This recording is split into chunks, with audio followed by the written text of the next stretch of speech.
Votre chien a-t-il déjà fait une bêtise, comme mâchouiller vos chaussures ou renverser un vase, pour ensuite vous lancer un regard qui crie « Je suis désolé ». Vous savez bien celui-là, les oreilles en arrière, la tête basse, de grands yeux tristes. Les chiens sont incroyablement expressifs, mais savent-ils vraiment quand ils ont fait quelque chose de mal? Et surtout, comment s'excusent-ils auprès de nous, leurs humains bien-aimés? Sont-ils réellement en train de s'excuser ou essaient-ils simplement d'éviter d'avoir des ennuis? Dans cette vidéo, nous allons nous plonger dans la science fascinante et les comportements qui expliquent comment les chiens montrent qu'ils sont désolés. Restez avec nous jusqu'à la fin pour des anecdotes réconfortantes et pour comprendre encore mieux votre ami à fourrure. Nous, les humains, nous ressentons de la culpabilité. Nous comprenons les conséquences. Les chiens, en revanche, vivent dans l'instant présent. Ils ne se réveillent pas en se disant « Il vaudrait mieux que je ne mâche pas ces chaussures aujourd'hui ». Ce qu'ils comprennent, c'est la relation de cause à effet. Votre réaction. Lorsque votre chien vous voit contrarié après qu'il a déchiqueté votre oreiller préféré, il ressent cette énergie. Il voit votre langage corporel, entend le ton de votre voix. Il ne comprend peut-être pas qu'il a fait quelque chose de mal, mais il sait que ce regard, ce ton, entraînent une réaction. Alors, ces yeux de chien battus, ces gémissements, cette queue rentrée, ce n'est pas nécessairement de la culpabilité, c'est sa façon de dire « Hé, l'atmosphère est tendue en ce moment, remettons les compteurs à zéro ». Ils sont brillants pour nous décrypter, et ils ont appris ce qui fonctionne pour désamorcer une situation. Votre chien transpose ses instincts dans votre foyer. Parlons de ses yeux. Vous savez, ceux-là, grands, suppliants, peut-être même un peu humides. Des recherches ont montré que les chiens ont évolué pour imiter les expressions humaines, en particulier ces yeux tristes de bébé, afin de déclencher une réaction protectrice chez nous. Et ça marche. Difficile de rester en colère devant ces grands yeux pleins d'âme. Lorsque votre chien vous fait ces yeux-là, il puise dans un lien émotionnel profond. Il vous dit « S'il te plaît, ne sois pas en colère. J'ai besoin que tu me rassures. » Ces yeux de chien battus sont leur façon de dire « Je tiens à notre lien et je ne veux pas qu'il soit brisé. » Alors, la prochaine fois que votre chien vous fera ces yeux irrésistibles, rappelez-vous que c'est sa façon de vous dire « Tu comptes pour moi. » Bon, parlons du langage corporel. Lorsqu'un chien se roule sur le dos, exposant son ventre, c'est le signe ultime de vulnérabilité. Dans le monde canin, cela revient à dire « Je te fais entièrement confiance ». Attention, cela ne signifie pas toujours qu'il s'excuse pour une action précise. Cela peut aussi être une façon de dire « Tu sembles stressé. Je suis là. Je ne représente aucune menace. Détendez-vous. » Mais souvent, après un petit dérapage, disons qu'ils se sont servis dans des friandises interdites, ce rouler-boulet est leur façon de reconnaître. D'accord, tu n'es pas content. Je comprends la hiérarchie. Un chien qui s'approche de vous lentement, la queue rentrée, les oreilles en arrière, allant peut-être même jusqu'à vous donner un petit coup de langue sur la main, ce sont tous des signes de soumission, de dire « C'est toi le patron, je le respecte ». Forcer un chien à se mettre sur le dos n'est pas la bonne solution. Laissez-les adopter naturellement ces comportements de soumission. Vous est-il déjà arrivé d'être assis, un peu contrarié par votre chien, et qu'il lève la patte pour la poser doucement sur votre jambe? On dirait qu'ils essaient d'établir un contact physique pour rétablir la connexion émotionnelle. Les chiens sont des créatures très tactiles. Ils communiqueront par le toucher, un frottement du museau, un appui, même un petit coup de patte joueur. Alors, lorsqu'ils sentent une tension, ce besoin de se connecter physiquement est fort. Cette patte sur votre jambe, c'est leur façon de dire « Hé, je suis toujours là, je t'aime toujours. » Ne laissons pas cela nous séparer.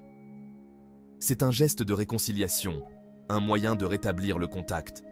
Même si votre chien n'est pas du genre à donner la patte, ne soyez pas surpris s'il vous l'offre dans ces moments où il sent que vous n'êtes pas satisfait de lui. C'est un rappel puissant que malgré les bévues, votre lien est fort. Nous savons tous que les chiens adorent lécher. Ils lèchent pour saluer, pour montrer leur affection. Parfois, on dirait qu'ils lèchent parce qu'ils s'ennuient. Mais ces baisers canins sont bien plus que de la salive. Ce sont de puissants outils de communication. Dans le monde canin, le léchage est souvent utilisé pour apaiser. Ainsi, lorsque votre chien sent votre mécontentement et commence à vous couvrir de l'échouille, c'est sa façon de dire « Hé, calmons le jeu. Rappelle-toi combien nous nous aimons. » c'est leur instinct de créer une atmosphère plus harmonieuse. Ils ne peuvent peut-être pas s'excuser avec des mots, mais ces baisers baveux en disent long. Et soyons honnêtes, difficile de rester en colère contre une bonne dose de léchouille canine, n'est-ce pas? Celle-ci me fait toujours sourire. Vous êtes contrarié par les poubelles qu'il a renversées, la boue qu'il a ramenée, et soudain, il est à vos pieds, vous offrant son jouet le plus précieux. C'est comme s'il disait « Regarde, je peux arranger les choses. Tu vois ça? Ne sois pas fâché. » Maintenant, comprennent-ils qu'ils offrent un cadeau de paix, pas au sens humain du terme, mais ils comprennent l'association. Ce jouet les rend heureux. Alors peut-être que cela vous rendra heureux aussi. C'est leur façon de changer l'énergie, de passer de quelque chose de négatif à quelque chose de positif. Alors, la prochaine fois que votre chien essaiera de vous soudoyer avec un cadeau, prenez-le pour ce qu'il est. Une tentative sincère, bien que peut-être mal avisée, de réparer les choses. Nous avons parlé des yeux, des oreilles et même de la position des pattes. Mais n'oublions pas la partie du corps la plus expressive de toutes, la queue. La queue d'un chien est un baromètre remuant et battant de son état émotionnel. Un chien heureux et confiant aura la queue haute et remuante.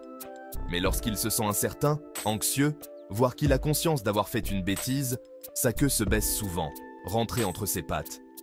C'est un signe clair de soumission, qui revient à dire « Je ne me sens pas en confiance en ce moment. S'il te plaît, ne sois pas en colère. » Une queue rentrée s'accompagne souvent d'autres signaux d'apaisement. Ses yeux de chien battus, la tête basse, peut-être même un petit gémissement. Même un léger changement dans le port de la queue peut vous donner de précieuses informations sur l'état émotionnel de votre chien. Alors, faites attention à cette queue. C'est une fenêtre sur leur monde.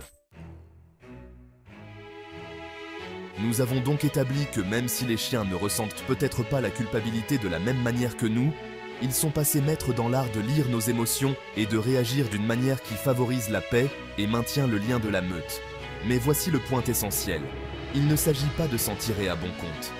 Il s'agit de ce désir profond de se connecter à nous, de nous faire plaisir, d'assurer l'harmonie au sein de leur meute, qui est vous, leur famille.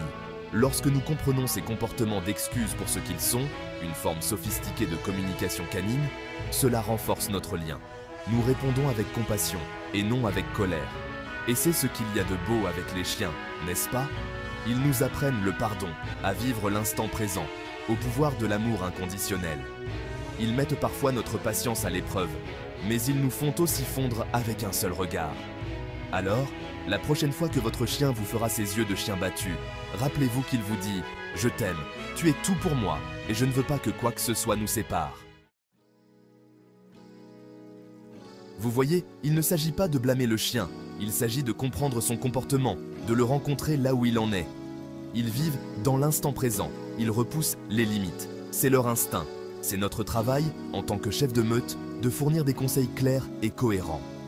Lorsque votre chien sait à quoi s'en tenir, lorsqu'il se sent en sécurité dans sa place au sein de la meute, ses comportements d'excuses sont moins destinés à éviter les ennuis qu'à renforcer le lien. Ils vous font confiance. Alors, profitez de ces moments de connexion.